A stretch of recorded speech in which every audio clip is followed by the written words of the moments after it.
79 llegamos y mientras del junio o julio hasta febrero los padres tuvieron esa iniciativa de hacer una escuela. Y ahí se fue junto a la colonizadora y la colonizadora tornó el terreno para la escuela. ¿Cómo era en aquel entonces? Todo monte. Todo monte. Todo monte. En el medio del monte era la escuela. Y la escuela se puso ahí, se echó así, después para la fiesta y eso, para hacer fondos, se hizo debajo del monte, ahí se limpió, se hizo alguna mesa y así, el asado, se hizo un valo así y ahí empezó. La madera donó don Raimundo Henry, que era el aseradero que tenía ahí. Ceradero Petervi. Petervi después sí. Hoy en día también ya no existe más, ¿verdad? Sí, pero hay algunos de en la finca, sí. Y ahí tenía que traer una profesora, o un profesor, un educador. Entonces se formó la comisión, que la primera comisión del presidente era Genuino Cotard y don Albano Clau como tesorero de la primera comisión. Del arranque teníamos 3 grados, primer, segundo y tercer grado. Sí. Nosotros nos fuimos en el tercer grado. No, primera semana fuimos en el primer grado. Ah, es verdad, sí. En la segunda semana nos pasó el segundo ya. Y después al final nos pasó al tercer grado porque nosotros veníamos con nuestro boletín ya que estaban así, exactamente. Donde fue, sí, la primera, nuestra profesora, ¿verdad? Miguela Ángela de Villar. Creo yo que ella tenía 19 años en aquel entonces, 19 a 20 años por ahí así. Venía de San Rafael y yo realmente no sé cómo hacían prácticamente porque hoy en día no es fácil Naranjito a San Rafael, es todo camino tierra, ¿verdad? Caminó, ella va a contar la historia que caminó a veces no sé cuántos kilómetros sola. Vehículos también en la zona acá era muy poco. Mi padre sí tenía una Variant, casi una Brasilia, esa era Volks. Él se fue, yo me recuerdo que algunas veces se fue a buscar la profesora. Sí. ¿Y los alumnos, los que venían de más lejos, cuánto tiempo tardaban en llegar hasta la escuela? Y bueno, sí, hoy vamos a decir cuánto alcanza de acá hasta el club de progresión. Y yo venía, Nilsson venía en bicicleta. Nilsson venía y Ilson estaba sentada enfrente así, con un trapo así encima para no golpear. Y así venía entre dos, sí. Sí peleaban. Sí peleaban, inclusive también no sé qué es. Y ellos creo que eran los de más lejos que venían. Sí. Creo que era. Pero es algo así que realmente era casi todo un monte.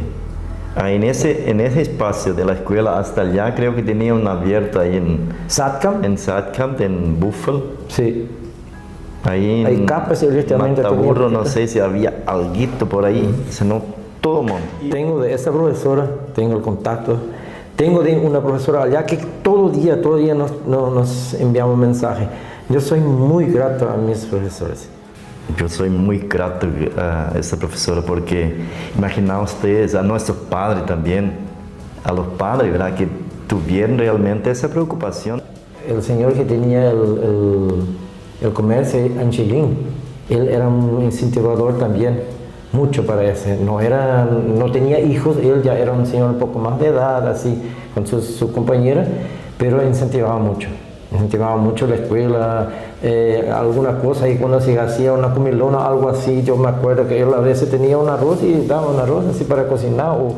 ¿Y los alumnos cómo eran entre compañeros? Mucha diferencia, eso podemos decir, tenemos amigos, podemos decir acá, como está ahí Guri Costa. Valdir Costa, sí. Era nuestra colega de escuela en la época. Su hermano Nelson también. Eran una diferencia enorme, así. Guri sabe muy bien. Nelson, su hermana, era muy estudiosa y Guri no. Guri no quería saber mucho de él. Él va a confirmar eso. Yo creo mucho mi amigo ese era. Pero los cuadernos, normalmente, los cuadernos que teníamos, el libro, era dentro de una bolsita plástica. Para que, por lo menos, ¿verdad? Eso ya era una idea de los padres también, para que por ahí llueve Pero eso pasó varias veces, sí, que él ya justo justo dijo así, va a venir lluvia y vamos a terminar un poco antes. Sí, eso también. Pero justo nos mandó la lluvia, ¿verdad? Sí. Pero no era su intención seguramente, pero enfrentábamos. Sí. Meteoróloga. También, sí. Sí, bueno, y esas cosas nada, en la época no, ni imaginar de saber algo del pronóstico del tiempo. Mirando el cielo. Así mismo. Yo, Hildo y Sergio, bueno, primero a la clase. Salimos la clase 11:15 por ahí, venimos juntos hasta ahí, en el cruce. Ahí nosotros sacamos nuestra mochila en la espalda de Hildo. Hildo se venía en casa y yo y Sergio caminando hacia... Para llevar la chacra por la chacra allá de ahí donde está, de Leandro Saca, ahí a trabajar la parte de la tarde. Veníamos de noche, bueno, enseguida hacer las tareas y para otro día, ¿sí? De noche hacían las tareas. Sí. Con lámpara. Vamos a decir, liquiño, la lámpara de casa, que decía. Apenas se veía el Sí, se acomodaba de acuerdo para tener claridad, sí. Cansado, casi durmiendo, pero si jugaba ese para esconder. No, sí, esconder.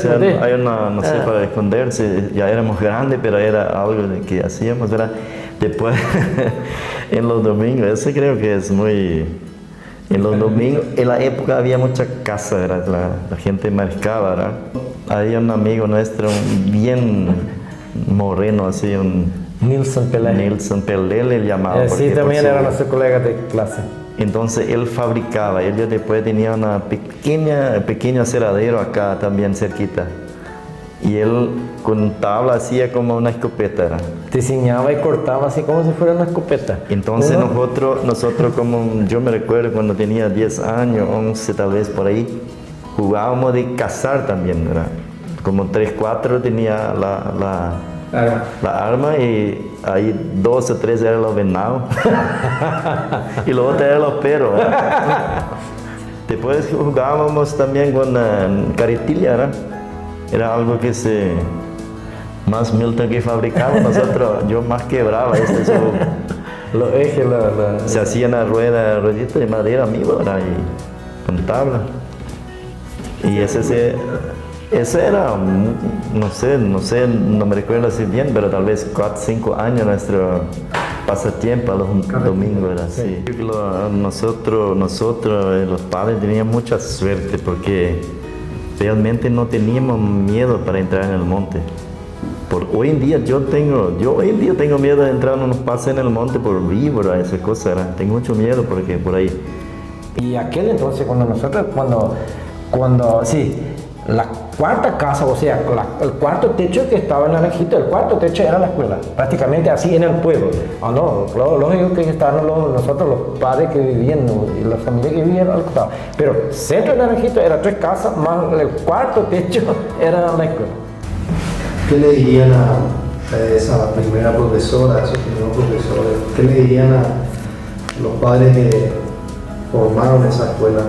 No, yo creo que restanos a mí, por lo menos, creo que todos los compañeros de la época agradecer por la iniciativa que tuvieron los padres, de preocuparse por eso también, para educar también, ¿verdad? Para tener un cierto preparo, porque eso era muy fácil dejar todo así nomás y seguir trabajando ellos, ¿verdad?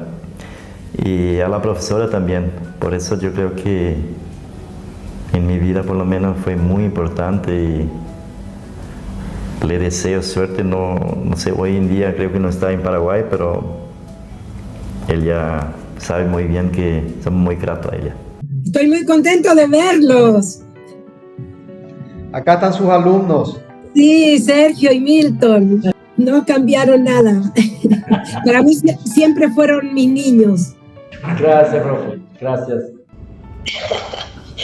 Bueno, como le digo, que yo viajaba con camiones hasta Caiciza que tenían la chacra ahí, que cultivaban el maíz, y de ahí tenía que caminar más o menos 15 kilómetros cruzando la picada de Paragelinda. Estaba el arroyo del Tembeguí, que era una picada muy cerrada y había, como te voy a decir, cosas de la naturaleza que uno no podía atajar.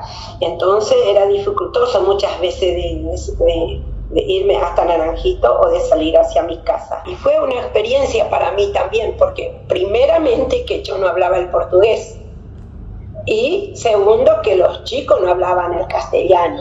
Y fue una experiencia que nunca me voy a olvidar, porque nos enseñábamos lengua, muchas veces salíamos enseñando lengua que aprendiendo otra cosa. Y yo nunca me olvidé de Naranjito ni no me voy a olvidar, porque conocí gente muy, muy laboriosa en esa zona. Y porque son laboriosas, Naranjito está como está ahora. ¿Cómo eran esos chicos de aquel entonces? ¿Eran chicos muy amables, eran argeles o cómo eran los chicos de aquel entonces? No había esos chicos rebeldes. Eran los chicos de antes, eran muy más educados en la familia, porque hoy estamos perdiendo esos valores de la familia. Hay muchos que están perdiendo los valores, por eso en las escuelas hay muchos problemas. Pero los alumnos de aquella época eran como una segunda mamá para ellos en la escuela. Era diferente, era muy diferente. Yo me acuerdo que cuando pasamos, seguro Milton le viene en la memoria o alguno de los más grandes, cuando fuimos al kilómetro 57 de Triunfo en una escuela a competir, fuimos caminando, cruzamos el Tembeú caminando hasta el kilómetro 57. Estaba un profesor del puerto allí y fuimos yo y 2 padres de familia y los chicos no hicieron nada de joda por camino, todo bien, eran muy educados. Y era todo monte, era todo, y apenas un ruido nosotros estábamos todos ya corriendo porque teníamos miedo del yaguareté, porque como digo, en esa época había yaguareté. Okay. Y un día que yo me iba, volví eso fue yo digo que fue ¿cómo voy a decir? Una obra de Dios, porque yo me iba con mi hermana, a la misma hora que yo iba a pasar por Paraje Linda, en el lugar donde iba a pasar, mataron el yaguareté. Y por eso yo digo que seguramente es obra de Dios, que no me iba a comer el yaguareté, entonces me salvé. Son muchas experiencias. Y con los chicos las experiencias que tuve eran incontables, porque como te digo, cada uno tenía los sanpaulistas eran más cerrados por el portugués, y yo entendía muy poco. Lo otro los catarinenses eran menos cerrados, entonces se entendía más. Y después aprendí, y ellos también aprendieron, y bien. Lo que me olvidé de decir era que los padres trabajaban ahí para pagarme. Yo no sé cuánto cobraba, pero los padres hacían las actividades para pagarme el sueldo. Por eso digo que económicamente ellos me apoyaron muchísimo, y le agradezco a los que están vivos y a los que se fueron, a los hijos, porque a través de los hijos les llega el mensaje a ellos. Sí. Porque era una época de que ellos llegaban a Paraguay, estaban bajándose a Paraguay, tenían los ranchos grandes así, los galpones, todo eso. Entonces, no me olvido de ellos.